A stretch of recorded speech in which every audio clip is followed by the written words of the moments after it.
கௌசிகஸ்ய க்ரதுபரமவிதோ லக்ஷ்மணேனானுஜாதக யாதோ பூகோ தாதவாச முனிகதிதமனுத்வல்த்வசந்தத்வகேதக நிருணம் த்ராணாய பானேகி முனிவச்சன பலாத் தாட்டகம் பாட்டயித்வா லப்தாஸ்மாதஸ்த்ரஜாலவோ முனிவனமகமோ தேவ சித்தாஸ்ரமாக்கியமோ.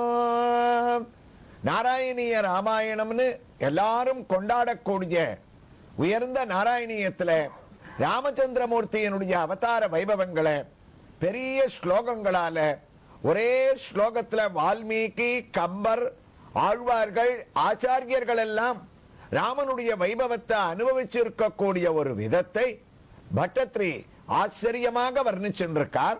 அதனால தான் இந்த ஸ்லோகத்துல ஒவ்வொரு பதத்துக்கும் நாம் அந்த ஸ்லோகத்தையே பல பகுதிகளில் வால்மீகியும் கம்பரும் என்ன சொன்னாரோ அதை இவர் சுருக்கி எழுதக்கூடிய ஒரு வைபவமாக ராமச்சந்திரமூர்த்தியினுடைய திவ்ய தரிசனத்தோடு அவருடைய அனுகிரகத்தோடு நாம சிரவணம் பண்ணிட்டு இருக்கோம்.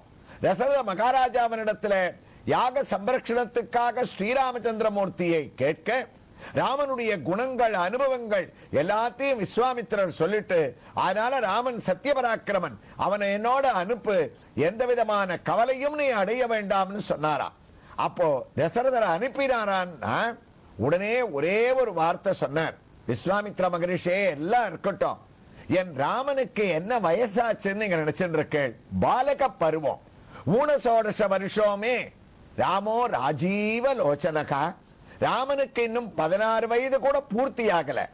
ஏன் 16ன்னு ஒரு கணக்கு சொன்னார்னா, 16 வயது பூர்த்தியான க்ஷத்ரிய வழக்கப்படி அவன் மேஜர் ஆயிடுறான். குழந்தை பருவம்ன்றது அவனுக்கு போடுறது, ராக்ஷாலோட போய் சண்டை போடலாம், அதற்குண்டான தகுதி கூட அவனுக்கு வரல. அந்த 16 வயது கூட அவனுக்கு பூர்த்தி ஆகல. வயசை பத்தி கவலைப்பட வேண்டாம், ராமனுடைய பராக்கிரமம் எனக்கு தெரியும்னு நீங்க சொல்லலாம். ஆனா இன்னும் ஒரு காரணம் தான் ராமனை உங்களோட அனுப்ப முடியாம இருக்கிறதுக்கு நெருடலா இருக்குன்னாரா. என்ன காரணம்னா விஸ்வாமித்ரர், ராமோ ராஜீவலோச்சனக, ராமனுக்கு தாமரை மாதிரி கண்ணு, தாமரை மாதிரி கண்ணு இருக்கிறதுனால உங்களோட அனுப்ப முடியாதுன்னு விஸ்வாமித்திரர் கோச்சுன்னு எழுந்துட்டாரா. கோபம் வராதா பின்ன? என்ன தசரதா, ராமனை என்னோட அனுப்புவதற்கும் அவனுக்கு தாமரை மாதிரி கண்ணு இருக்கிறதுக்கும் என்ன வித்தியாசம் எனக்கு புரியலையே. தசரதர் சொன்னார், ராமனுடைய கண்கள் தாமரை, அவனை அழிச்சுட்டு போனா உங்க காரியம் அசுரவதம் நடக்காது. ஏன் தெரியுமா? தாமரையினுடைய குணம் என்ன? காலம்பர சூரியன் உதிக்கும் போது தாமரை பூவானது மலரும், சாயங்காலம் சூரியன் அஸ்தமிக்கும் போது மேற்கே மறையும் போது தாமரை மலர் குவிஞ்சுன்றோம். ராமனுடைய கண்ணு தாமரைன்னா என்ன அர்த்தம்? காலம்பர சூரியன் உதிக்கும் போது அவன் கண்ணு மலரும், தூக்கத்திலிருந்து விழிச்சுப்பான். சாயங்காலம் 6 மணிக்கு சூரியன் அஸ்தமிக்கும் போது அவன் கண்ணு குவிஞ்சுன்றோம், அவனுக்கு தூக்கம் வந்துடும். நீங்க சொல்ற அரக்கர்களுக்கோ பாதராத்திரியில நெடுநிசீலத்தான் பலம் ஜாஸ்தி. அத மாரீச்சன் சுமாகுலான் அர்த்தராத்திரியில சண்டை போட வரச்சே இவன் தூங்கிட்டு இருப்பான். இவன் தூங்கிட்டானே இப்படி அப்படின்னா அவன் பேர்ல தப்பு சொல்லி பிரயோஜனம் இல்ல. ராமனுடைய கண்ணு அப்படிப்பட்டது. நீங்க வேணா ராமனை அயோத்தியில ஒரு பரீட்சார்த்தமாக கையை பிடிச்சு அழிச்சுட்டு போங்க, யாராவது ஒருத்தர் அவனை ராமான்னு கூப்பிட்டா நீங்க அப்படியே அழிச்சுட்டு போயிடுங்க. அயோத்தி ஜனங்கள் அவனை ராமான்னு கூப்பிட மாட்டா. தயரதன் புதல்வன் என்பார், தாமரை கண்ணன் என்பார், புயலவன் மேனி என்பார், பூவையும் பொறுவும் என்பார்னு தாமரை கண்ணனா பாப்பா. அதனால ராக்ஷால் யுத்தத்துக்கு வரச்சே இவன் தூங்கிட்டு இருப்பானே தவிர உங்க காரியம் நடக்காது. நான் சொல்றத கேளுங்க, நான் வந்து உங்க யாகத்தை காப்பாத்தி கொடுக்கிறேன், இப்பவே கிளம்புறேன். விஸ்வாமித்திரர் சொன்னார், குருவாயிரப்பா, கோதண்டி கௌசிகஸ்ய, கௌசிகனோடு வர வேண்டியவன் கோதண்ட ராமன் தான். அவன் உண்டா இல்லையா சொல்லு, இல்லைன்னா நான் கிளம்பிண்டே இருக்கேன். தசரதருக்கும் கோபம் வந்துருத்து. நான் முடிவா சொல்றேன், நான் வந்து யாகத்தை காப்பாத்துவனே தவிர ராமன் வரமாட்டான். நைவ தாசியாமி புத்திரகம், கனவு கூட காண வேண்டாம், நீங்க கிளம்பலாம். இதை கேட்ட விஸ்வாமித்திரருடைய நிலை என்னன்னு பட்டத்திரி தொடர்றார். அதற்குள்ள நாம் இப்போது தரிசிக்க வேண்டிய திருக்கோயிலுடைய ஒரு திவ்ய தரிசனத்தை நம்ம அடைஞ்சுடலாம். கோயில் உங்களுக்கு கவனத்தில் இருக்கும். கும்பகோணம் தமிழ்நாட்டில் பிரசித்தியான ஒரு நகரம். அங்கே அமைந்திருக்கக்கூடிய ஸ்ரீராமச்சந்திரமூர்த்தி பட்டாபிஷேக திருக்கோலத்தோடு காட்சியை அளிக்கக்கூடிய ராமசுவாமி திருக்கோயிலிலே இதோ நாம் இங்கு அழகான ஒரு கண்ணாடி அறையை தரிசிக்கின்றோம். இந்த கண்ணாடி அறையிலே ராமநவமி உற்சவ காலங்களிலே பற்பல அலங்காரங்களிலே கம்பீரமாக இங்கு ராமன் எழுந்தருளி நமக்கு சர்வ அருளையும் வாரி வழங்கக்கூடிய கண்ணாடி அறை. அது மட்டுமா, இதோ சிறிய உருவத்திலே சந்தான கிருஷ்ணனும் ஸ்ரீராமச்சந்திரமூர்த்தியினுடைய திருக்கோயிலிலே நமக்கு திவ்ய தரிசனத்தை அளிக்க துவங்கிவிட்டார். குருவாயூரிலே குருவாயூர் கண்ணன் ராமனுடைய கதையை ஆவலோடு கேட்டுக் கொண்டிருக்கின்றார்.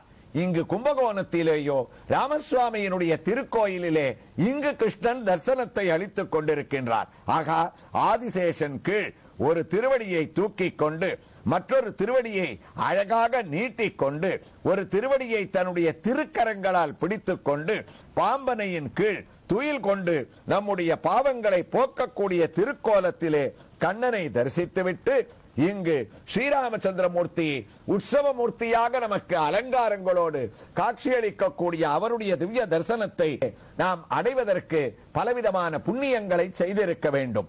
நின்ற திருக்கோலம், ஆகா என்ன கம்பீரம், என்ன அழகு! உயர்ந்த கிரீடத்தை தான் தரித்துக் கொண்டு லாவண்யமான தன்னுடைய திருமுகத்தினுடைய தரிசனத்தையும் அளித்துக் கொண்டிருக்கின்றார். இப்போது விஸ்வாமித்திரர் கூறிய தயரதன் புதல்வன் என்பார், தாமரை கண்ணன் என்பார் என்ற அந்த தாமரை போன்ற கண்களுடைய திவ்ய தரிசனத்தை இதோ இங்கு இந்த ஸ்ரீராமச்சந்திர மூர்த்தியினிடத்திலே அடைந்து கொண்டிருக்கின்றோம். அகல நீண்டு விரித்து நம்மை நோக்கி பரவசமடைய செய்யக்கூடிய திருக்கண்ணனுடைய தரிசனம்.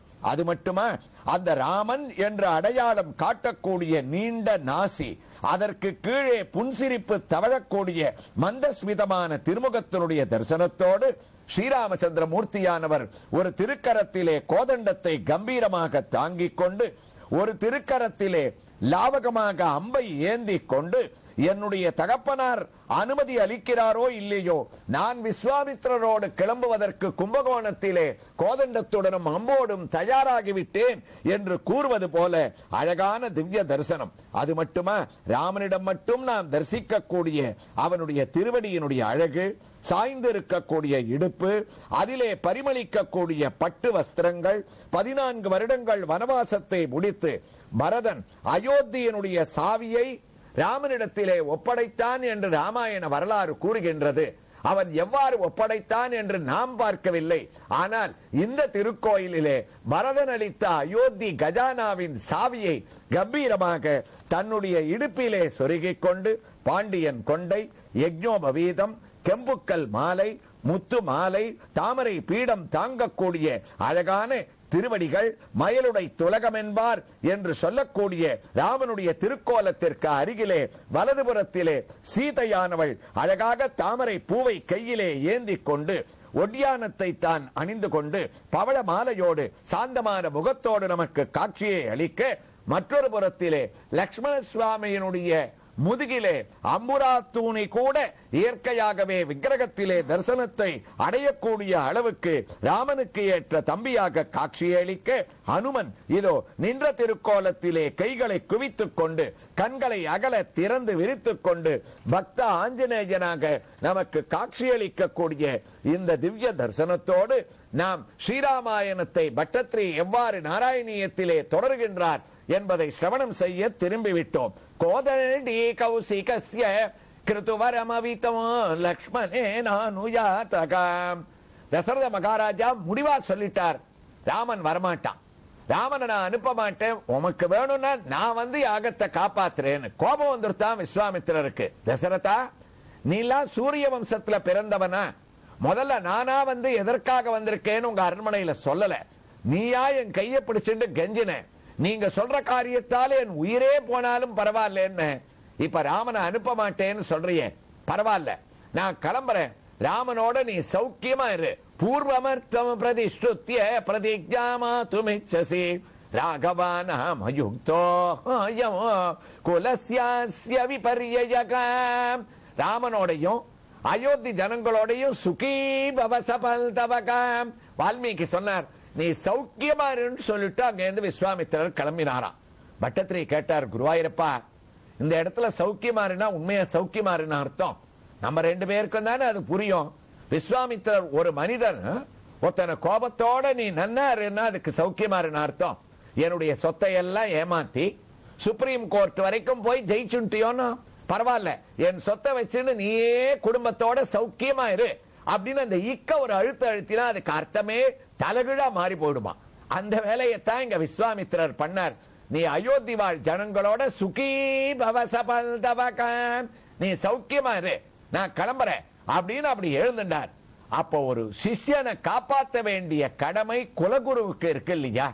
வசிட்டர் சட்டுன்னு எழுந்துட்டாராம். விஸ்வாமித்திரரே ஒரு நிமிஷம் இருங்கோ, ராமனை அனுப்புறதுக்கு நான் ஏற்பாடு பண்றேன்னு வசிட்டர் தசரதரிடத்துல போனார். தசரதா, கருத்த மாமுனி கருத்த யுன்னி நீ பொருத்தி என அவன் புகன்று நின்மகற்கு ஒருத்தலாகா உறுதியை இதனால் மறுத்தியோ.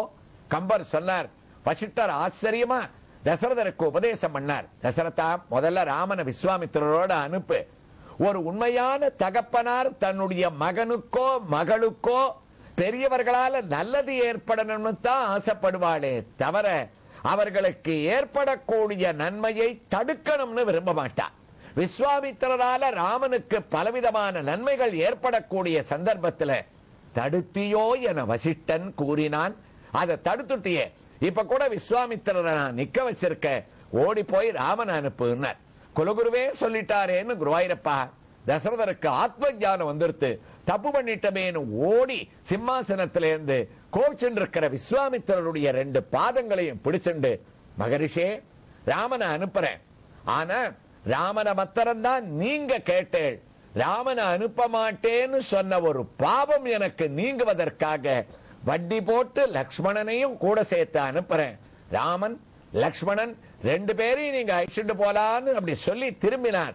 அதற்குள்ள கௌசல்யா என்ன பண்ணா, தன்னுடைய கணவனான தசரதர் உத்தரவு கொடுக்கிறாரோ இல்லையோ, அவ மகா பதிவிரதை இல்லையா, சீதா கல்யாணம் நடக்க போறதுன்னு அவளுக்கு தெரிஞ்சுடுத்து. அதனால தான் ராமலட்சுமணர்களுக்கு அலங்காரம் பண்ணி தான் அனுமதி கொடுத்து அனுப்பிச்சுட்டாளாம். கௌசல்யால் அலங்கரிக்கப்பட்ட ராமலட்சுமணர்கள் சபையில வந்து நிக்க, நேர விஸ்வாமித்திரருடைய திருக்கரங்கள்ல காகபக்ஷதரம் சூரம் ஜேஷ்டமே தாது மர்கசீர், ராமனை கேட்டேள், லக்ஷ்மணனையும் சேர்த்து வந்த நம்பியை தம்பி தன்னோடு முந்தை நான் வரை முனிக்கு காட்டி, நான் உங்களுக்கு கொடுக்கிறேன் ராமா லக்ஷ்மணா, இனிமே இந்த விஸ்வாமித்திரர் தான் உங்களுக்கு நல் தந்தை தனித்தாய், அவர் வார்த்தையை கேட்டுடுவாங்க ஒப்படைக்க.